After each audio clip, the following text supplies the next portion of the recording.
بسم الله الرحمن الرحيم بسم الله الرحمن الرحيم الحمد لله رب العالمين والصلاة والسلام الأتمان الأكملان على خاتم الأنبياء والمرسلين نبينا محمد وعلى آله وأصحابه غر الميامين وعلى أزواجه أمهات المؤمنين وعلى التابعين ومن تبعهم بإحسان إلى يوم الدين ثم أما بعد സഹോദരന്മാരെ, അല്ലാഹു സുബ്ഹാനഹു വ തആലയുടെ വിധി വിലക്കുകൾ സൂക്ഷിക്കുവാൻ എന്നോടെന്ന പോലെ എല്ലാവരെയും ഉണർത്തുകയും ഉപദേശിക്കുകയുമാണ്. ഇന്ന് നമ്മുടെ ഈ മിമ്പറിൽ ഒരു ഖുതുബയായി നമ്മൾ ശ്രവിച്ച വിഷയം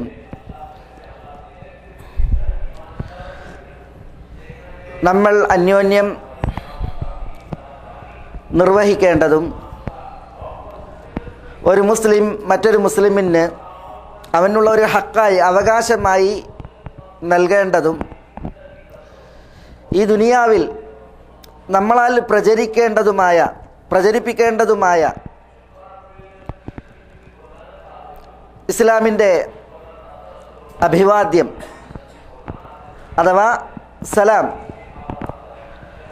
എന്ന വിഷയമാണ്. സലാം സമാധാനം ആശംസിക്കലും സുരക്ഷ നൽകലുമാണ്. സലാം ഒരു മുസ്ലിം മറ്റൊരു മുസ്ലിമിന് അവനെ കണ്ടുമുട്ടുമ്പോൾ അർപ്പിക്കേണ്ട അഭിവാദ്യ വചനമാണ്. സലാം അർപ്പിക്കുമ്പോൾ, അഭിവാദ്യമായി സമർപ്പിക്കുമ്പോൾ മേലായ റബ്ബിൽ നിന്ന് സലാം ഓതപ്പെടുന്ന വ്യക്തിക്ക് സമാധാനവും സുരക്ഷയും ലഭിക്കുവാൻ അത് ദുആയാണ്. സലാം അള്ളാഹുവിൻ്റെ മഹനീയ നാമമാണ്. ആ നാമം അള്ളാഹുവിൽ നിന്ന് അർത്ഥമാക്കുന്നത് അള്ളാഹു സമാധാനമരുളുന്നവൻ, സുരക്ഷ ഏകുന്നവൻ എന്നുള്ളതാണ്. അപ്പോൾ സലാമായ അള്ളാഹുവിൻ്റെ സമാധാനവും സുരക്ഷയും അത് വ്യാപിക്കുവാൻ, പ്രചരിക്കുവാൻ, അരുളപ്പെടാൻ ഇസ്ലാമിൽ സലാം കൊണ്ടുള്ള അഭിവാദ്യം അത് നിയമമാക്കപ്പെട്ടു, നിശ്ചയിക്കപ്പെട്ടു. അത് പ്രചരിപ്പിക്കുവാനുള്ള ആഹ്വാനം അത് നിയാമകനായ അല്ലാഹു സുബ്ഹാനഹു വ തആല നമ്മളിൽ നിയമമാക്കി. ആദം നബി അലൈഹി സ്വലാത്തു വസ്സലാമയെ അല്ലാഹു സുബ്ഹാനഹു വ തആല സൃഷ്ടിച്ച് ആദമിൽ റൂഹ് ഊതി ആദം എഴുന്നേറ്റു നിന്ന നാൾ അല്ലാഹു സുബ്ഹാനഹു വ തആല ആദമിനോട് കൂടിയിരിക്കുന്ന ഒരു സംഘം മലക്കുകളെ നോക്കി ചൂണ്ടി അവരോട് അസ്സലാമു അലൈക്കും എന്ന് പറയാനും അവരുടെ പ്രത്യഭിവാദ്യം, പ്രതികരണം എന്തെന്ന് നോക്കുവാനും പറയുകയുണ്ടായി. ആദം അലൈഹിസ്സലാം ചെന്ന് സലാം ഓതി. മലക്കുകൾ അസ്സലാമു അലൈക്കും എന്ന ആദം അലൈഹി സ്വലാത്തു വസ്സലാമയുടെ അഭിവാദ്യത്തിന് വഅലൈക്കുമുസ്സലാം വറഹ്മത്തുള്ളാ എന്ന പ്രത്യഭിവാദ്യം പ്രതികരണമായി അവരിൽ നിന്നുണ്ടായി. ആദം അലൈഹി സ്വലാത്തു വസ്സലാം ഈ വിവരം അല്ലാഹു സുബ്ഹാനഹു വ തആല അള്ളാഹുവിനറിയാം. പക്ഷെ അല്ലാഹു സുബ്ഹാനഹു വ തആലക്ക് അറിയിച്ചപ്പോൾ ഇത് ആദമേ, നിനക്കും നിന്റെ സന്തതികൾ മനുഷ്യർ അവർക്കുമുള്ള അഭിവാദ്യ രീതിയാണ് എന്ന് അറിയിക്കുകയുണ്ടായി. ഇസ്ലാമിൽ സലാം പ്രചരിപ്പിക്കപ്പെടുന്നതിൻ്റെ, ഇസ്ലാമിൽ സലാം അർപ്പിക്കുന്നതിൻ്റെ പ്രാധാന്യം അത് വളരെ ഗൗരവപ്പെട്ടതാണ്. നബി സല്ലല്ലാഹു അലൈഹി വസല്ലം തങ്ങൾ അത് നമ്മളോട് കൽപ്പിച്ചു. വിശുദ്ധ ഖുർആൻ നമ്മളോട് കൽപ്പിച്ചു. വഇദാ ഹുയ്യിതും ബിതഹിയ്യത്തിൻ ഫഹയ്യു ബിഅഹ്സന മിൻഹാ റുദ്ദൂഹാ ഇന്നല്ലാഹ കാന അലാ കുല്ലി ഷൈഇൻ ഹസീബ. അല്ലാഹു സുബ്ഹാനഹു വ തആല പറയുന്നത് വൈദാ ഹുയ്യീതും ബിതഹിയ്യത്തിൻ, നിങ്ങൾക്ക് നേരെ തഹിയ്യത്ത് അർപ്പിക്കപ്പെട്ടാൽ, നിങ്ങളോട് തഹിയ്യത്ത് അർപ്പിച്ചാൽ, അഭിവാദ്യം അർപ്പിച്ചാൽ, ഫഹയ്യു ബി അഹ്സന മിൻഹ, അർപ്പിക്കപ്പെട്ടതിനേക്കാൾ ഉത്തമമായതുകൊണ്ട് നിങ്ങൾ പ്രത്യഭിവാദ്യം നടത്തണം എന്ന് അല്ലാഹു സുബ്ഹാനഹു വ തആല പറയണം. ഔ റുദ്ദൂഹ, അതില്ല എങ്കിൽ നിങ്ങൾക്ക് അർപ്പിക്കപ്പെട്ട അഭിവാദ്യം അത് തിരിച്ചു മടക്കണം എന്ന് അല്ലാഹു സുബ്ഹാനഹു വ തആല പറഞ്ഞു. അപ്പോൾ അസ്സലാമു അലൈക്കും എന്ന അഭിവാദ്യം ലഭിച്ചാൽ വഅലൈക്കും അസ്സലാം വറഹ്മത്തുള്ളാഹ് എന്നെങ്കിലും പ്രതികരിക്കണം. അതില്ല എങ്കിൽ ചുരുങ്ങിയ പക്ഷം വഅലൈക്കും അസ്സലാം ഔ റുദ്ദൂഹ, തന്നത് മടക്കി നൽകണം എന്ന അർത്ഥത്തിൽ അല്ലാഹു സുബ്ഹാനഹു വ തആല പറയണം. റസൂലുള്ളാഹി സ്വല്ലല്ലാഹു അലൈഹി വഅലൈഹി വസല്ലമ തങ്ങൾ നമ്മളെ പഠിപ്പിച്ചതും ഇപ്രകാരം. അബ്ദുല്ലാഹി ഇബ്നു അംറിൽ നിന്ന് ഇമാം ബുഖാരി നിവേദനം ചെയ്യുന്ന ഹദീസിൽ നബി സല്ലല്ലാഹു അലൈഹി വസല്ലമ തങ്ങളോട് ഒരാൾ ചോദിക്കുകയാണ്, അയ്യുൽ ഇസ്ലാമി ഖൈർ, ഇസ്ലാമിക കർമ്മങ്ങളിൽ ഉത്തമമായത് ഏതാണ്? അപ്പോൾ റസൂലുള്ളാഹി സ്വല്ലല്ലാഹു അലൈഹി വസല്ലമ തങ്ങൾ പറഞ്ഞത് തുത്ഇമു തആം വതുഖ്രിഉ സലാം അലാ മൻ അറഫ്ത വമൻ ലം തഅരിഫ്, അഗതിക്ക് അന്നം നൽകൽ ശ്രേഷ്ഠ കർമ്മമാണ് ഇസ്ലാമിൽ. അതേപോലെ നിനക്ക് പരിചയമുള്ളവനാണെങ്കിലും അല്ലെങ്കിലും തുഖ്രിഉ സലാം, അയാളെ കാണുമ്പോൾ സലാം ഓതണം, അതാണ് ശ്രേഷ്ഠ കർമ്മം എന്ന് റസൂലുള്ളാഹി സ്വല്ലല്ലാഹു അലൈഹി വഅലൈഹി വസല്ലമ തങ്ങൾ ഉണർത്തി. അസ്സലാമു അലൈക്കും എന്ന ഇസ്ലാമിൽ അഭിവാദ്യം അത് സമാധാനത്തിനും സുരക്ഷക്കും, നമുക്ക് ആത്മീയമായി മാനസികമായി നിർവൃതി ഉണ്ടാകണം, സമാധാനം അരുളപ്പെടണം നമ്മുടെ ചിത്തവും അതേപോലെ നമ്മുടെ മനസ്സും. അതുകൊണ്ട് അതിൽ സമാധാനം ആശംസിക്കലും പ്രാർത്ഥിക്കലാണ്. ഇതേപോലെ സുരക്ഷയാണ്. കുറവുകൾ, പ്രയാസങ്ങൾ, ഞെരുക്കങ്ങൾ, ബുദ്ധിമുട്ടുകൾ, അതിൽ നിന്നൊക്കെയുള്ള സുരക്ഷയ്ക്ക് വേണ്ടിയുള്ള തേട്ടം കൂടിയാണ് സലാം. സലാമിൽ വലിയ പുണ്യവും അനുഗ്രഹവുമാണ്. അതുകൊണ്ടാണ് റസൂലുള്ളാഹി സ്വല്ലല്ലാഹു അലൈഹി വസല്ലം തങ്ങൾ പറഞ്ഞില്ലേ, ഇമാം തുർമുദി നിവേദനം ചെയ്യുന്ന ഹദീസിൽ, ജൂതന്മാർ നിങ്ങളോട് ഏറ്റവും കൂടുതൽ അസൂയ വെച്ചത് ഒരു ഖൈർ ഉണ്ടാകുമ്പോഴാണല്ലോ അസൂയ. ആ ഖൈർ നീങ്ങിപ്പോകാനുള്ള മാനസിക വികാരമാണ് അസൂയ. അത് പലതായി പ്രകടാകും. ജൂതരെ സംബന്ധിച്ചിടത്തോളം മുസ്ലിമീങ്ങൾക്ക് നേരെയുള്ള ജൂതരുടെ അസൂയയിൽ ഏറ്റവും കൂടുതൽ അസൂയ രണ്ട് വിഷയങ്ങളിൽ റസൂലുള്ളാഹി സ്വല്ലല്ലാഹു അലൈഹി വസല്ലം തങ്ങൾ പറഞ്ഞു. ഒന്ന് സലാമിൻ്റെ വിഷയത്തിൽ, നമ്മൾ സലാം പറയുന്നു, അത് പ്രചരിപ്പിക്കുന്നു, അത് ജൂതർക്ക് അസഹ്യാണ്, അതുകൊണ്ട് ആ വിഷയത്തിൽ നമ്മളോട് അസൂയുണ്ട്. മറ്റൊന്ന്, നമ്മൾ ആമീൻ എന്ന് പറയും, പ്രാർത്ഥനയ്ക്ക് ആമീൻ പറയും. വലദ്ദാല്ലീൻ എന്ന് ഇമാം ഓതിയിട്ടുണ്ടെങ്കിൽ ഉറക്കനെ നമ്മൾ ആമീൻ പറയും. അള്ളാഹുവേ ഈ ദുആ സ്വീകരിക്കുക എന്നുള്ളതാണല്ലോ ആമീൻ്റെ അർത്ഥം. ആ വിഷയത്തിലും ജൂതർക്ക് നമ്മളോട് വലിയ അസൂയുണ്ട്. വേറെ വിഷയങ്ങളുണ്ട്, പക്ഷേ ഏറ്റവും കൂടുതൽ സലാമിൻ്റെയും അതേപോലെ തൈമീൻ്റെയും വിഷയത്തിലാണ് അവർക്ക് നമ്മളോട് അസൂയ എന്ന് റസൂലുള്ളാഹി സ്വല്ലല്ലാഹു അലൈഹി വസല്ലം തങ്ങൾ പറയുണ്ടായി. പറഞ്ഞു വരുന്നത് എന്താ? സലാമിൻ്റെ ആ ഒരു പ്രാധാന്യവും അതിൻ്റെ ആ ആവശ്യകതയും അതേപോലെ സലാം എന്താണ് അറിയിക്കുന്നത് അതിൻ്റെ ആ മഹത്വവും ഒക്കെ ആ വിഷയം. അതുകൊണ്ട് നമ്മുടെ ഹബീബായ റസൂലുള്ളാഹി സ്വല്ലല്ലാഹു അലൈഹി വസല്ലം തങ്ങൾ നമ്മളോട് കൽപ്പിച്ചു, അഫ്ഷു സലാമ ബൈനക്കും, നിങ്ങൾ നിങ്ങൾക്കിടയിൽ സലാമിനെ പ്രചരിപ്പിക്കണം, വ്യാപകമാക്കണം. അറിയുന്നവനോടും അറിയാത്തവനോടൊക്കെ സലാം പറയുക എന്നുള്ളത് തിരുദൂതർ റസൂലുള്ളാഹി സ്വല്ലല്ലാഹു അലൈഹി വസല്ലം തങ്ങൾ പഠിപ്പിച്ചു. നമ്മൾ കഴിഞ്ഞ ആഴ്ച ഉണർത്തിയതുപോലെ അബ്ദുല്ലാഹി ഇബ്നു സലാം റളിയല്ലാഹു തആല അൻഹു, അദ്ദേഹം ജൂതരിൽ ഒരു ഹബ്റായിരുന്നു, ജൂത പുരോഹിതൻ ആയിരുന്നു. ജൂത പുരോഹിതൻ മദീനക്കാരൻ, നബി സല്ലല്ലാഹു അലൈഹി വസല്ലം തങ്ങളുടെ ഹിജ്റയുടെ വരവിന് സാക്ഷിയായ വ്യക്തിയാണ്. നബി സല്ലല്ലാഹു അലൈഹി വസല്ലം തങ്ങൾ മദീനയിലേക്ക് ഹിജ്റ വന്ന വേളയിൽ മദീന നിവാസികൾ റസൂലുള്ളാഹി സ്വല്ലല്ലാഹു അലൈഹി വസല്ലം തങ്ങളെ സ്വീകരിച്ചപ്പോൾ റസൂലുള്ളാഹി സ്വല്ലല്ലാഹു അലൈഹി വസല്ലം തങ്ങളെ ഉറ്റുനോക്കുകയും സൂക്ഷ്മ നിരീക്ഷണം നടത്തുകയും ചെയ്ത വ്യക്തിയാണ് അബ്ദുല്ലാഹി ഇബ്നു സലാം. കാരണം ജൂതരെ സംബന്ധിച്ചിടത്തോളം അവർക്ക് അറിവുണ്ട് ആഗതനാകാൻ പോകുന്ന ഒരു പ്രവാചകനെ കുറിച്ച്. ഒരു പ്രവാചകൻ ആഗതനായാൽ അയാളുടെ പാലായന ഭൂമിയാണ് യസ്രിബ്, മദീന എന്നതും ജൂതർക്കറിയാം. അതുകൊണ്ട് തന്നെ ആഗതനാകുന്ന ആ പ്രവാചകനെ ഉറ്റുനോക്കാൻ ജൂതർക്കുള്ള പ്രേരകം അവരുടെ ഈ അറിവാണ്. അതുകൊണ്ട് തന്നെ ജൂതനായിരുന്ന അബ്ദുല്ലാഹി ഇബ്നു സലാം നബി സല്ലല്ലാഹു അലൈഹി വസല്ലം തങ്ങളെ ഉറ്റുനോക്കി അങ്ങനെ ആ പ്രവാചകനെ വിശദീകരിക്കുന്നത് എങ്ങനെയാണ്?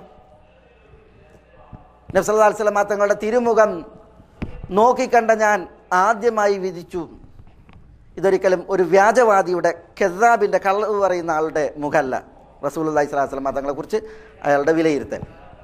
പിന്നെ തിരുമൊഴികളെ അദ്ദേഹം എണ്ണിയപ്പോൾ ആദ്യമായി നബി സല്ലല്ലാഹു അലൈഹി വസല്ലം തങ്ങൾ മദീനയിൽ വന്ന് പറഞ്ഞത് അയ്യുഹന്നാസ് അത്ഇമു തആം വ അഫ്ശു സലാം വസല്ലു ബില്ലൈൽ വന്നാസു നിയാം, ഭക്ഷണം നൽകാനും അതേപോലെ സലാം അത് പ്രചരിപ്പിക്കാൻ, വ്യാപിപ്പിക്കാൻ, അതേപോലെ രാത്രിയിൽ നമസ്കരിക്കാൻ, സുരക്ഷിതരായി സ്വർഗത്തിൽ പ്രവേശിക്കുവാനുള്ള കാരണങ്ങളായി, അതിനുള്ള കർമ്മങ്ങളായി റസൂലുള്ളാഹി സ്വല്ലല്ലാഹു അലൈഹി വസല്ലം തങ്ങൾ അറിയിച്ചത് അബ്ദുല്ലാഹി ഇബ്നു സലാം പറയാണ്. അവിടെ അഫ്ശു സലാം റസൂലുള്ളാഹി സ്വല്ലല്ലാഹു അലൈഹി വസല്ലം തങ്ങളുടെ കൽപ്പനയാണ്. സലാം പറയാന്ന് മാത്രമല്ല, പിന്നെ സലാമിനെ പ്രചരിപ്പിക്കുക എന്നുള്ളതാണ്. അപ്പോൾ നമ്മൾ അന്യോന്യം കണ്ടുമുട്ടുമ്പോൾ, അതേപോലെ തന്നെ ഒരു സദസ്സിലേക്ക് ചെല്ലുമ്പോൾ തുടങ്ങി ഇസ്ലാം സലാമിന് കുറേ അദബുകൾ പഠിപ്പിച്ചിട്ടുണ്ട്.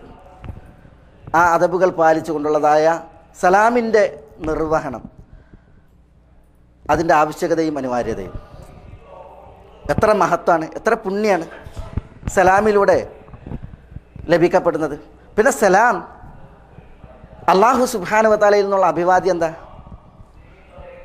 മലക്കുകളുടെ അഭിവാദ്യം എന്താ? സ്വർഗാർഹരായി പുണ്യാളർ സ്വർഗം അനന്തരമെടുത്താൽ അന്യോന്യം അഭിവാദ്യം എന്താ? സലാമുൻ ഖൗലൻ മിർ റബ്ബിർ റഹീം, റഹീമായ റബ്ബിൻ്റെ അഭിവാദ്യം അത് സലാമാണ്. മലക്കുകൾ സലാമുൻ അലൈക്കും തീബത്തും, നിങ്ങൾ സുഹൃതം പ്രവർത്തിച്ചു, നിങ്ങൾക്ക് സലാം എന്നാണ്. സ്വർഗാർഹർ സ്വർഗം അനന്തരെടുത്താലാ ലാ യസ്മഊന ഫീഹാ ലഗ്വൻ വലാ തഅസീമ ഇല്ലാ ഖീലൻ സലാമൻ സലാമ, സലാം അത് മാത്രമാണ് സ്വർഗത്തിൽ കേൾക്കപ്പെടുക. അപ്പോൾ ആ സലാം അതാണ് നമ്മൾ ഇവിടെ നിർവഹിക്കേണ്ടതായ അഭിവാദ്യം. നമ്മളെ സംബന്ധിച്ചിടത്തോളം അല്ലാഹു സുബ്ഹാനഹു വ തആല നമുക്ക് നിയമമാക്കിയ അഭിവാദ്യ രീതി, വചനം അതേറെ അനുഗ്രഹീതമായ അഭിവാദ്യ രീതിയാണ്. പണ്ട് കാലങ്ങളിൽ അഭിവാദ്യങ്ങൾ പലതും ഉണ്ടായിരുന്നു. ഉമ്മു സബാഹൻ എന്ന് പറഞ്ഞിരുന്നു, ഗുഡ് മോർണിംഗ്. അത് റസൂലുള്ളാഹി സ്വല്ലല്ലാഹു അലൈഹി വസല്ലം തങ്ങൾ നേരെ നോക്കിയിട്ട് അവർ പറഞ്ഞിരുന്നു. ഉമൈർ ഇബ്നു വഹബ് അൽ ജുമഹി, ഖതീബ് പറഞ്ഞല്ല, ഞാനൊരു സന്ദർഭോചിതമായിട്ടൊരു കാര്യം ഉണർത്താൻ. ഉമൈർ ഇബ്നു വഹബ് അൽ ജുമഹി ബദർ യുദ്ധാനന്തരം മദീനയിൽ വരുന്നുണ്ട്. നബി സല്ലല്ലാഹു അലൈഹി വസല്ലം തങ്ങളുടെ നേരെ അയാൾ വരുന്നത് എന്തിനാ? നബി സല്ലല്ലാഹു അലൈഹി വസല്ലം തങ്ങളെ കൊല്ലാൻ വേണ്ടി വരികയാണ്. മനസ്സിലല്ലേ? ഒരു കടാര, അതിൽ വിഷം പുരട്ടി അത് കരുതിയിട്ടുണ്ട്, മദീനയിലേക്ക് വരികയാണ്. എന്തിനാണ് വരുന്നത്? അയാളുടെ വാദം ബദറിൽ പിടിക്കപ്പെട്ട ബന്ദികളുണ്ട്, മുശ്രിക്കീങ്ങളുടെ ബന്ദികൾ, ആ ബന്ദികളുടെ വിഷയം സംസാരിക്കാൻ എന്ന വ്യാജേനയാണ് വരുന്നത്. ഭയങ്കര ശത്രുവായിരുന്നു ഇസ്ലാമിൻ്റെ അയാൾ. മക്കയിൽ ബനു ജമഹ് ഗോത്രക്കാരനാണ്. അപ്പോൾ അയാൾ വരികയാണ്. അപ്പോൾ വരുമ്പോൾ തന്നെ മദീനയിൽ റസൂൽ മസ്ജിദ് നബവിയിൽ ഇരിക്കുകയാണ്, സഹാബത്തുണ്ട്. അപ്പോൾ അവർ പറയാണ്, റസൂലെ ദുഷ്ടൻ ഉമൈർ വരുന്നു. അപ്പോൾ റസൂൽ പറയുന്നത് വരട്ടെ. അങ്ങനെ വന്ന് മസ്ജിദ് നബവിയിലെ വാതിലിൽ നിന്ന് റസൂലുള്ളാഹി സ്വല്ലല്ലാഹു അലൈഹി വസല്ലം തങ്ങളും സഹാബത്ത് ഇരിക്കുകയാണ്. വന്നിട്ട് പറയണം, ഉമ്മു സബാഹൻ, ഉമ്മു സബാഹൻ, ഗുഡ് മോർണിംഗ് എന്നറിയില്ലേ? അപ്പോൾ റസൂലുള്ളാഹി സ്വല്ലല്ലാഹു അലൈഹി വസല്ലം തങ്ങൾ പ്രതികരിക്കുകയാണ്, അതിലേറെ ഉത്തമമായ തഹിയ്യത്തിൻ്റെ അഭിവാദ്യത്തിൻ്റെ വചനം ഞങ്ങൾ പഠിപ്പിക്കപ്പെട്ടിട്ടുണ്ട് ഉമൈറെ എന്ന്. പിന്നെ സംസാരം തുടരുകയാണ്, എന്തിനാണ് വന്നത്? അപ്പോൾ യുദ്ധബന്ദികളെക്കുറിച്ച് പറയാനാണ്. അപ്പോൾ എന്തിനാണ് കഴുത്തിൽ ആയുധം? അത് വാളെന്തിനാണ്? അപ്പോൾ വാളുകൾക്ക് നാശം, ഈ വാളുകൾക്ക് വല്ല ഗുണമുണ്ടായിരുന്നെങ്കിൽ അത് ബദറിൽ ഉപകാരപ്പെടുമായിരുന്നില്ലേ? ഉമൈറിൻ്റെ പ്രതികരണം.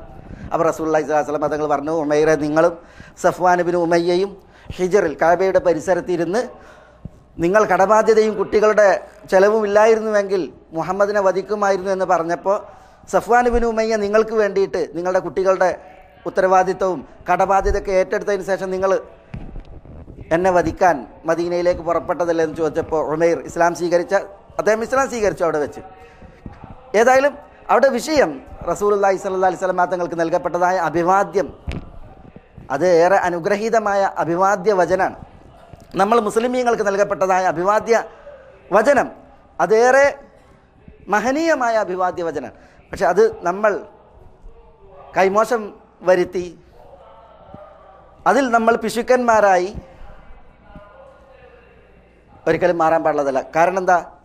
പല സംസ്കാരങ്ങളുടെയും അരങ്ങേറ്റം മുസ്ലിമീങ്ങളെ ഇസ്ലാമിക വ്യക്തിത്വത്തിൽ നിന്ന് വിരക്തമാക്കുകയും ഇസ്ലാമികമായ മര്യാദകൾ, അദബുകൾ, ശീലങ്ങൾ അതിൽ നിന്ന് മുസ്ലിമീങ്ങളെ ദൂരപ്പെടുത്തുകയും ചെയ്യുന്ന ഒരു ദയനീയ രംഗമാണ് ഇന്ന് ഉള്ളത്. ഇമാം തബ്രാനി നിവേദനം ചെയ്യുന്ന ഹദീസിൽ അബ്ഖലുന്നാസ് മൻ ബഖില ബിസ്സലാം, ഏറ്റവും വലിയ പിശുക്കൻ സലാമിൻ്റെ വിഷയത്തിൽ പിശുക്കനാണ് എന്ന് റസൂലുള്ളാഹി സ്വല്ലല്ലാഹു അലൈഹി വസല്ലം തങ്ങൾ പറഞ്ഞില്ലേ? ആ ഒരു പരുവത്തിലേക്ക് ആളുകൾ പരിണമിക്കുന്ന ഒരു ദുസ്ഥിതിയുണ്ട്. സലാമിനെ പ്രചരിപ്പിക്കേണ്ടതുണ്ട്. അതിനുള്ള മഹത്വം എന്താ നമ്മൾ കേൾക്കണ്ടായി. റസൂലുള്ളാഹി സ്വല്ലല്ലാഹു അലൈഹി വസല്ലം തങ്ങൾ പറഞ്ഞു, ലാ തദ്ഖുലുൽ ജന്ന ഹത്താ തഹബ്ബു,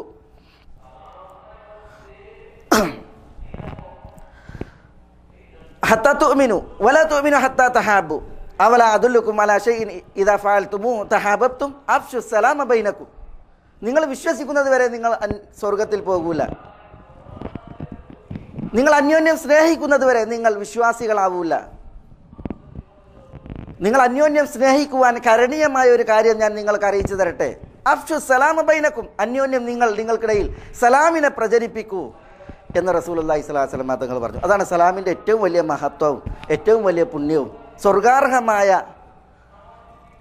പ്രവൃത്തിയാണ് സലാം പ്രചരിപ്പിക്കുക എന്നുള്ളത്. ഒരു മുസ്ലിം മറ്റൊരു മുസ്ലിമിന് നൽകേണ്ട ഹക്കാണ്, അവകാശമാണ് സലാം പറയുക എന്നുള്ളത്.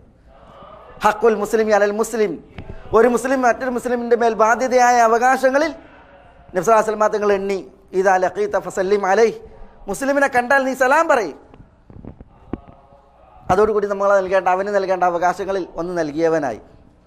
പിന്നെ നമ്മുടെ പാപക്കറകൾ മായാൻ, തെറ്റുകുറ്റങ്ങൾ പോകാൻ സലാമും ഹസ്തദാനവും മഹൽ കർമ്മങ്ങളാണ്. റസൂലുള്ളാഹി സ്വല്ലല്ലാഹു അലൈഹി വസല്ലം തങ്ങളിൽ നിന്ന് തിരുമൊഴി കേട്ടില്ലേ? വിശ്വാസികൾ കണ്ടുമുട്ടി സലാം പറയുകയും ഹസ്തദാനത്തിന് സഹോദരന് കരം പകരുകയും ചെയ്തിട്ടുണ്ട് എങ്കിൽ തനാസറത്ത് ഖതായാഹു എന്നാണ്. ഖതായാഹും, അവരുടെ രണ്ടുപേരുടെയും തെറ്റുകൾ അത് ഉതിർന്നു കൊഴിഞ്ഞു പോകും എന്നാണ്. ഇമ്രാനിൽ നിന്നുള്ള ഹദീസിൽ, ഇമ്രാൻ ബിൻ ഹുസൈൻ റളിയല്ലാഹു അൻഹു നിന്നുള്ള ഹദീസിൽ, റീഹുൻ ആസിഫ്, അടിച്ചു വീശുന്ന കാറ്റുള്ള ദിവസം ഒരു ഉണങ്ങിയ വൃക്ഷത്തിലെ ഇലകൾ പാറി വീഴുന്നത് പോലെ, കൊഴിഞ്ഞു വീഴുന്നത് പോലെ അവരുടെ തെറ്റുകൾ കൊഴിഞ്ഞു വീഴും എന്നാണ്. അപ്പോൾ സലാം പറഞ്ഞ ഹസ്തം പകർന്നാൽ, കൈ നൽകിയിട്ടുണ്ട് എങ്കിൽ തെറ്റുകുറ്റങ്ങൾ പൊഴിഞ്ഞു പോകും, നന്നായി മാഞ്ഞു പോകും എന്ന് റസൂലുള്ളാഹി സ്വല്ലല്ലാഹു അലൈഹി വസല്ലം തങ്ങൾ ഉണർത്താൻ. അള്ളാഹുവിനോട് ഏറ്റവും അടുപ്പം കിട്ടിയവൻ, അള്ളാഹുവിലേക്ക് ഏറ്റവും സാമീപ്യം സിദ്ധിച്ചവൻ ആര് എന്നതിൽ ഒരു തിരുമൊഴി കാണാം. ആരാ? ഔലന്നാസി ബില്ലാഹ്, അള്ളാഹുവിനോട് ഏറ്റവും അടുത്തവർ ജനങ്ങളിൽ മൻ ബദഅ ബിസ്സലാം, സലാം തുടങ്ങുന്നവനാണ്. സലാം തുടങ്ങുന്നവനാണ്. വിശിഷ്യ മനുഷ്യരിൽ അന്യോന്യം പകയും വിദ്വേഷവും പ്രശ്നങ്ങളും അകൽച്ച സൃഷ്ടിച്ചിട്ടുണ്ട് എങ്കിൽ അകന്നു കഴിയുന്നവരിൽ അടുക്കാൻ ആദ്യം സലാം കൊണ്ട് അടുക്കുന്നവൻ അവൻ അള്ളാഹുവിനോട് ഏറ്റവും അടുത്ത് വർത്തിക്കുന്നവൻ എന്നാണ് നമ്മൾ പഠിപ്പിക്കപ്പെട്ടുള്ളത്. അപ്പോൾ അള്ളാഹുവിനോട് ഏറ്റവും അടുത്തവനാകാൻ സലാം കൊണ്ട് തുടങ്ങാൻ നമ്മൾ കൽപ്പിക്കപ്പെടുകയാണ്. ഇതേപോലെ പുണ്യങ്ങൾ സലാം പറയുമ്പോൾ എത്രയാണ്? ഒരാൾ തിരുസവിധത്തിലെത്തി, അയാൾ അസ്സലാമു അലൈക്കും എന്ന് പറഞ്ഞു. റസൂലുള്ളാഹി സ്വല്ലല്ലാഹു അലൈഹി വസല്ലം തങ്ങൾ വഅലൈക്കുമുസ്സലാം എന്ന് പ്രതികരിച്ചു. അത് പ്രതികരിച്ചിരുന്ന റസൂലുള്ളാഹി സ്വല്ലല്ലാഹു അലൈഹി വസല്ലം തങ്ങൾ പറഞ്ഞത് അശ്റുൻ എന്നാണ്. എന്ന് പറഞ്ഞാൽ ആ അസ്സലാമു അലൈക്കും എന്ന് പറഞ്ഞ വ്യക്തിക്ക് 10 പുണ്യങ്ങൾ ആർജിക്കാനായി, നേടാനായി എന്നുള്ളതാണ് അവിടെ റസൂലുള്ളാഹി അറിയിക്കുന്നത്. മറ്റൊരാൾ വന്നു, അയാൾ പറഞ്ഞു അസ്സലാമു അലൈക്കും വറഹ്മത്തുള്ളാഹ്, അള്ളാഹുവിൽ നിന്നുള്ള സലാം, സുരക്ഷയും സമാധാനവും ഉണ്ടാവട്ടെ, വറഹ്മത്തുള്ള, കാരുണ്യവും ഉണ്ടാവട്ടെ. അസ്സലാമു അലൈക്കും വറഹ്മത്തുള്ളാഹ്. റസൂലുള്ളാഹി സ്വല്ലല്ലാഹു അലൈഹി വസല്ലം തങ്ങൾ ആ സലാമിനും പ്രതികരിച്ചു. എന്നിട്ട് പറഞ്ഞു ഇശ്റൂൻ, അയാൾക്ക് 20 പുണ്യം, 20 പ്രതിഫലം ആ പറച്ചിലിൽ ലഭിച്ചു. മൂന്നാമതൊരാൾ, അയാൾ വന്ന് റസൂലുള്ളാഹി സ്വല്ലല്ലാഹു അലൈഹി വസല്ലം തങ്ങളുടെ നേരെ പറഞ്ഞത് അസ്സലാമു അലൈക്കും വറഹ്മത്തുള്ളാഹി വബറകാതുഹു, അള്ളാഹുവിൽ നിന്നുള്ള സലാം, അള്ളാഹുവിൽ നിന്നുള്ള റഹ്മത്ത്, ബറകാത്ത്, അനുഗ്രഹങ്ങൾ അതിനും തേടുകയാണ്. അതിനും പ്രതികരിച്ച റസൂലുള്ളാഹി സ്വല്ലല്ലാഹു അലൈഹി വസല്ലം തങ്ങൾ പറഞ്ഞത് സലാസൂൻ എന്നാണ്. എന്ന് പറഞ്ഞാൽ 30 പുണ്യം 30 പ്രതിഫലം അയാൾ ആ സലാം പറഞ്ഞ വ്യക്തിക്ക് അരുളപ്പെട്ടു എന്നുള്ളതാണ്. അപ്പോൾ ഈ സലാമിൻ്റെ ഈ ലഫ്ദുകൾ, പദപ്രയോഗങ്ങൾ, അതിലെത്ര അളവ് നിർവഹിക്കപ്പെടുന്നുവോ അതിനനുസരിച്ച് പുണ്യങ്ങൾ, കൂലികൾ ഇതാണ്. അപ്പോൾ നോക്കൂ നിങ്ങൾ സഹോദരന്മാരെ, തെറ്റുകൾ മായ്ക്കപ്പെടുന്നു, സലാമിലൂടെ അവകാശങ്ങൾ നിർവഹിക്കപ്പെടുന്നു, സലാമിലൂടെ സ്വർഗാർഹമായ ഒരു പ്രവൃത്തി നമ്മൾ ഈ ദുനിയാവിൽ ചെയ്യുന്നു, സലാമിലൂടെ പ്രതിഫലങ്ങൾ നമുക്ക് അരുളപ്പെടുന്നു. ഇതേപോലെ സലാമിൽ മറ്റൊരു ധന്യത, മറ്റൊരു അനുഗ്രഹം, സലാം അത് അള്ളാഹുവിൻ്റെ ബർക്കത്ത് നേടിത്തരുന്നു എന്നുള്ളതാണ്. നബി സല്ലല്ലാഹു അലൈഹി വസല്ലം തങ്ങൾ ഒരു സാരോപദേശം നടത്തി. അതിൽ യാ ബുനൈ ഇദാ ദഖൽത അലാ അഹ്ലിക് ഫസല്ലിം അലൈഹി, മകനെ നീ നിൻ്റെ കുടുംബത്തിലേക്ക് പ്രവേശിച്ചാൽ, വീട്ടിൽ പ്രവേശിച്ചാൽ അവരോട് സലാം പറയും, അവരോട് സലാം പറയും.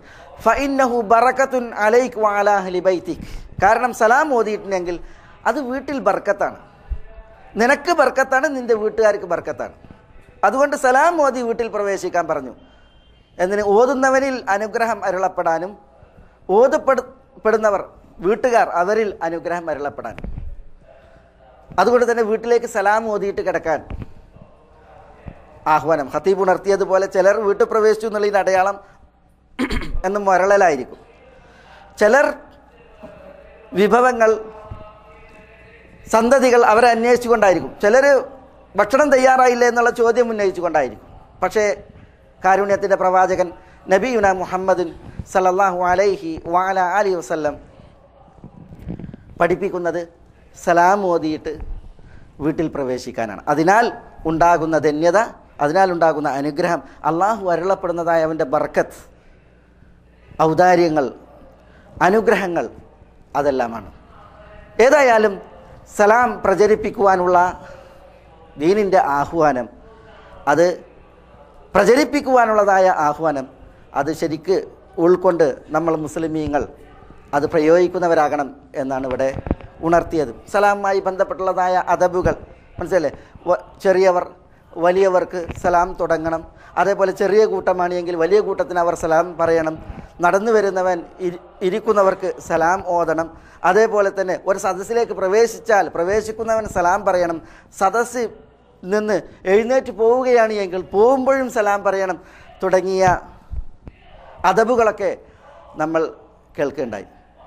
സലാം അതിൻ്റെ ലഫ്ലുകൾ പഠിപ്പിക്കുക, അതിൻ്റെ മാന പഠിപ്പിക്കുക മാത്രമല്ല, സലാമിൽ പാലിക്കേണ്ട മര്യാദകളും പഠിപ്പിക്കപ്പെട്ടിട്ടുണ്ട്. അപ്പോൾ എത്രമാത്രം മഹനീയമായൊരു ദീനി ചിഹ്നമാണ് ഈ സലാം, ദീനി ചിഹ്നമാണ് സലാം. എന്നിട്ടും ഖതീബ് ഉണർത്തിയതുപോലെ പലരും തരം നോക്കി, നേരം നോക്കി, ആളെ നോക്കി സലാമാണ്.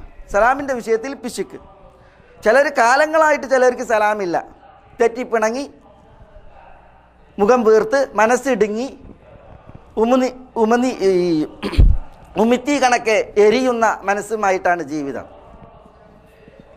ചിലർ സലാമിൻ്റെ വിഷയത്തിൽ അഹങ്കാരികളാണ്. അതുകൊണ്ട് തന്നെ കിടത്തോരോട് ചിലർ സലാമുള്ളൂ, ചിലർ കുടുംബക്കാർക്കേ സലാമുള്ളൂ. ഗോത്ര നികളിപ്പുണ്ടല്ലോ, അതിൽ ഗോത്രവും കിടത്തവർ, അതിന് മുതിർന്നവർ, അവർക്കാണ് സലാം. കീഴടങ്ങളോട് സലാമില്ല. ചിലർ ജോലിക്കാരോടൊന്നും സലാമില്ല. ചില പ്രത്യേക ജോലികൾ ചെയ്യുന്ന ആളുകളാണ് എങ്കിൽ അവർ സാമൂഹ്യ ശ്രേണിയിലെ താഴ്ന്ന കിടക്കാർ, അവരോട് സലാം ഇല്ല. ഇങ്ങനെ പലരും ഉണ്ട്. അഹങ്കരിച്ചുകൊണ്ടാണ് സലാം പറയാത്തത് എങ്കിൽ അഹങ്കാരികളുടെ വിഷയത്തിൽ റസൂലുള്ളാഹി സ്വല്ലല്ലാഹു അലൈഹി വസല്ലം തങ്ങൾ പറഞ്ഞെന്താ? യുഹ്ശറുൽ മുതകബ്ബിറൂന യൗമൽ ഖിയാമ അംസാലദ്ദർ യതഅഹുമുന്നാസ് എന്ന് റസൂലുള്ളാഹി സ്വല്ലല്ലാഹു അലൈഹി വസല്ലം തങ്ങൾ പറഞ്ഞു. അഹങ്കാരികൾ അന്ത്യനാളിൽ ഉയർത്തെഴുന്നേൽപ്പിക്കപ്പെടുന്നത് ദർറിൻ്റെ വലിപ്പത്തിലായിരിക്കുന്നതാണ്. ദർ എന്ന് പറഞ്ഞാൽ ചെറിയ ചുവന്ന ഉറുമ്പുകളാണ്. ചെറിയ ചുവന്ന ഉറുമ്പുകൾ. നമ്മൾ ചോണന്മാരറിയാം, ചോണന്മാർക്ക് കുറച്ച് വലിപ്പം ഉണ്ടാവും, പക്ഷേ അതിലേറെ ചെറിയ ഉറുമ്പുകൾ ഉണ്ടാവും. ഏറ്റവും ചെറുത് എന്നുള്ളതിന് ദർറ എന്നാണ് പ്രയോഗിക്കുക. ദർറ എന്ന് പറഞ്ഞാൽ അറബി ഭാഷയിൽ ഈ ചെറിയ ചുവന്ന ഉറുമ്പിനാണ് പറയുക. എന്നാൽ ചെറുത് എന്ന അർത്ഥത്തിൽ, ഏറ്റവും ചെറുത് എന്ന അർത്ഥം കിട്ടാൻ ആളുകൾക്ക് പരിചയമുള്ളൊരു സംഗതിയാണ് എന്ത്? ചെറിയ ഉറുമ്പ്. പരമാണു എന്നുള്ളതിനും ദർറ എന്ന് പറയും. ദർറ യഥാർത്ഥത്തിൽ ചെറിയ ഉറുമ്പാണ് ദർറത്ത്. പക്ഷേ പരമാണുവിനും ദർറ എന്ന് പറയാൻ കാരണം ആളുകൾ അറിഞ്ഞതിൽ ഏറ്റവും ചെറിയ ജീവി ഏതാണ്? ഈ എപ്പോഴും കണ്ടു പരിചയമുള്ളതൊക്കെ ഈ ദർറയാണ്, ഉറുമ്പാണ്. ആ നിലക്കാണ് ആ പ്രയോഗം. ഏതായാലും ചെറിയ ചുവന്ന ഉറുമ്പിൻ്റെ വലിപ്പത്തിലായിരിക്കും അന്ത്യനാളിൽ അഹങ്കാരികൾ ഉയർത്തെഴുന്നേൽപ്പിക്കപ്പെടുക. എന്തിനാണ് അങ്ങനെ ഉയർത്തെഴുന്നേൽപ്പിക്കപ്പെടുന്നത്? ആളുകൾ അവരെ ചവിട്ടി ചതച്ചരച്ച് നടക്കാൻ, ദുനിയാവിൽ ആരെയും തൊടാതെ ആർക്കും പിടികൊടുക്കാതെ നടക്കിയേനി, മനസ്സിലായി, നിഗളിപ്പിൽ, അഹങ്കാരത്തിൽ. പക്ഷേ അന്ത്യനാളിൽ അല്ലാഹു സുബ്ഹാനഹു വ തആല എല്ലാവർക്കും ചവിട്ടി അരക്കാൻ, വലിപ്പത്തിൽ എല്ലാവരുടെയും കാൽ കീഴിൽ ചലിക്കാൻ അവരെ ആ രീതിയിൽ ഉയർത്തെഴുന്നേൽപ്പിക്കുമെന്നാണ്. അള്ളാഹു കാക്കട്ടെ, നഊദു ബില്ലാഹ്. സലാമുമില്ല, അതോടൊപ്പം അഹങ്കാരവുമാണ് എങ്കിൽ അത് വലിയ ആപത്താണ്. അത് സൂക്ഷിക്കപ്പെടേണ്ടതുണ്ട് എന്നാണ് ഉണർത്തിയത്. അതുകൊണ്ട് തന്നെ സച്ചരിതരായ നമ്മുടെ മുൻഗാമികൾ, സലഫുകൾ, അവർ, നമ്മൾ അബ്ദുല്ലാഹി ഇബ്നു ഉമറിനെ കുറിച്ച് കേട്ടില്ലേ? അബ്ദുല്ലാഹി ഇബ്നു ഉമറിൻ്റെ വിഷയത്തിൽ തുഫൈൽ ഇബ്നു കഅബ് പറയാണ്, അബ്ദുല്ലാഹി ഇബ്നു ഉമർ മാർക്കറ്റിൽ പോകും. സൂക്കിൽ കച്ചവടക്കാരനല്ല അദ്ദേഹം.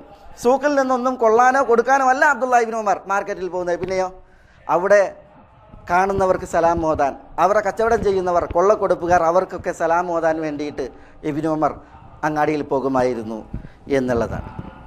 അപ്പോൾ ഇസ്ലാമിൻ്റെ ഒരു മഹനീയ ചിഹ്നം അസ്സലാമു അലൈക്കും വറഹ്മത്തുള്ളാഹി വബറകാത്തു എന്ന തഹിയ്യത്ത്, അത് മനസ്സിലാക്കി അതിൻ്റെ മഹത്വവും അതിൻ്റെ ആ ആശയവും പൊരുളും മനസ്സിലാക്കി അത് പ്രചരിപ്പിക്കുവാനുള്ള ആഹ്വാനം ഉൾക്കൊണ്ട് തന്നെ അത് നമ്മൾ പ്രചരിപ്പിക്കുന്നവരാവണം എന്നുള്ളതാണ്. നബി സല്ലല്ലാഹു അലൈഹി വസല്ലം തങ്ങളുടെ ഹദീൽ റസൂലുള്ളാഹി സ്വല്ലല്ലാഹു അലൈഹി വസല്ലം തങ്ങൾ പഠിപ്പിച്ചില്ലേ, രണ്ടാൾ കണ്ടുമുട്ടിയാൽ സലാം പറയും എന്നാണ്. രണ്ടാളും ഒന്നിച്ച് നടക്കും.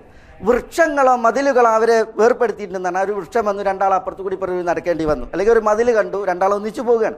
അപ്പോൾ ആ മതിൽ അപ്പുറവും ഇപ്പുറവും ഓരോരുത്തർക്ക് പോകേണ്ടി വന്നു. എന്നിട്ട് രണ്ടാളും പിന്നെ ആ മതിലിനപ്പുറം, വൃക്ഷത്തിനപ്പുറം വീണ്ടും കാണുമ്പോൾ അവർ സലാം പറഞ്ഞായിരുന്നു തുടർ യാത്ര എന്നാണ് സഹിയായി ഉദ്ധരിക്കപ്പെടുന്ന ഹദീസുകളിൽ നമ്മൾ വായിക്കുന്നുണ്ട്. അപ്പോൾ ഈ ഒരു ശീലം അത് നമ്മൾ വളർത്തണം എന്നാണ് ഇവിടെ ഈ മിമ്പറിൽ നമ്മൾ കേൾക്കുകയുണ്ടായത്. മേലായ റബ്ബ് സുബ്ഹാനഹു വ തആല നമ്മളെ എല്ലാവരെയും എല്ലാവിധ നന്മകൾക്കും അനുഗ്രഹിക്കുമാറാവട്ടെ. അള്ളാഹുവിൻ്റെ തൗഫീഖാക്കി അള്ളാഹു നമ്മളെല്ലാം തുണക്കുമാറാവട്ടെ. അള്ളാഹുവിന് വഴിപ്പെട്ട് ജീവിക്കുവാനുള്ള ഒരു ആരോഗ്യം അള്ളാഹു നമുക്ക് ഏവർക്കും ഏറ്റി നൽകുമാറാവട്ടെ. അള്ളാഹുവിൻ്റെ മഹത്തായ ഫضലിനാൽ നമ്മുടെ തെറ്റുകുറ്റങ്ങൾ പൊറുക്കുമാറാവട്ടെ, വീഴ്ചകളെ നികത്തുമാറാവട്ടെ. എല്ലാ നന്മകളിലേക്കും അള്ളാഹു സുബ്ഹാനഹു വ തആല നമുക്ക് ഉദവി പ്രദാനം ചെയ്യുമാറാവട്ടെ. നമ്മളോട് ദുആക്ക് വസിയത്ത് ചെയ്തവരുടെ നല്ല ഉദ്ദേശങ്ങൾ അള്ളാഹു അവർക്ക് നിറവേറ്റി കൊടുക്കുമാറാവട്ടെ. രോഗം കൊണ്ട് വലയുന്നവരുടെ രോഗങ്ങൾക്ക് അള്ളാഹു ശിഫ നൽകുമാറാവട്ടെ. അള്ളാഹു സുബ്ഹാനഹു വ തആല നമ്മുടെ കൂട്ടത്തിൽ മരണപ്പെട്ടവരോട് പൊറുക്കുമാറാവട്ടെ. പ്രയാസങ്ങൾ അനുഭവിക്കുന്നവരുടെ പ്രയാസങ്ങളെ ദൂരീകരിക്കുമാറാവട്ടെ. മാനസികമായി ശാരീരികമായി പ്രയാസപ്പെടുന്നവരുടെ പ്രയാസങ്ങൾ അള്ളാഹു സുബ്ഹാനഹു വ തആല ദൂരീകരിക്കുമാറാവട്ടെ. അള്ളാഹു സുബ്ഹാനഹു വ തആല ഇതിനേക്കാൾ ശ്രേഷ്ഠപ്പെട്ട ഒരു വേദിയിൽ സ്വർഗ്ഗത്തിൻ്റെ ഉന്നതങ്ങളിൽ നമ്മളെല്ലാം ഒരുമിച്ച് കൂട്ടി അനുഗ്രഹിക്കുമാറാവട്ടെ. അല്ലാഹുമ്മ ഗ്ഫിർ ലിൽ മുഅ്മിനീന വൽ മുഅ്മിനാത്ത് വൽ മുസ്ലിമീന വൽ മുസ്ലിമാത്ത് അൽ അഹ്യാഇ മിൻഹും വൽ അംവാത്ത് ഇന്നക മുജീബുദ് ദഅവാതി യാ ഖാദിയൽ ഹാജാത്ത്. اللهم أعز الإسلام والمسلمين وأذل الشرك والمشركين ودمر أعداءك أعداء الملة والدين. اللهم فرج هم المهمومين من المسلمين. اللهم فرج هم المهمومين من المسلمين. اللهم فرج هم المهمومين من المسلمين يا حي يا قيوم يا ذا الجلال والإكرام. اللهم احفظ لي هذه البلاد بلاد الحرمين الشريفين أمنها واستقرارها. اللهم احفظ لها حدودها وثغورها وجنودها. اللهم احفظ لها قيادتها وعقيدتها إنك ولي ذلك والقادر عليه يا حي يا قيوم يا ذا الجلال والإكرام. اللهم صل على محمد وعلى آل محمد كما صليت على إبراهيم وعلى آل إبراهيم إنك حميد مجيد. اللهم بارك على محمد وعلى آل محمد كما باركت على إبراهيم وعلى آل إبراهيم إنك حميد مجيد. وآخر دعوانا أن الحمد لله رب العالمين. السلام عليكم ورحمة الله.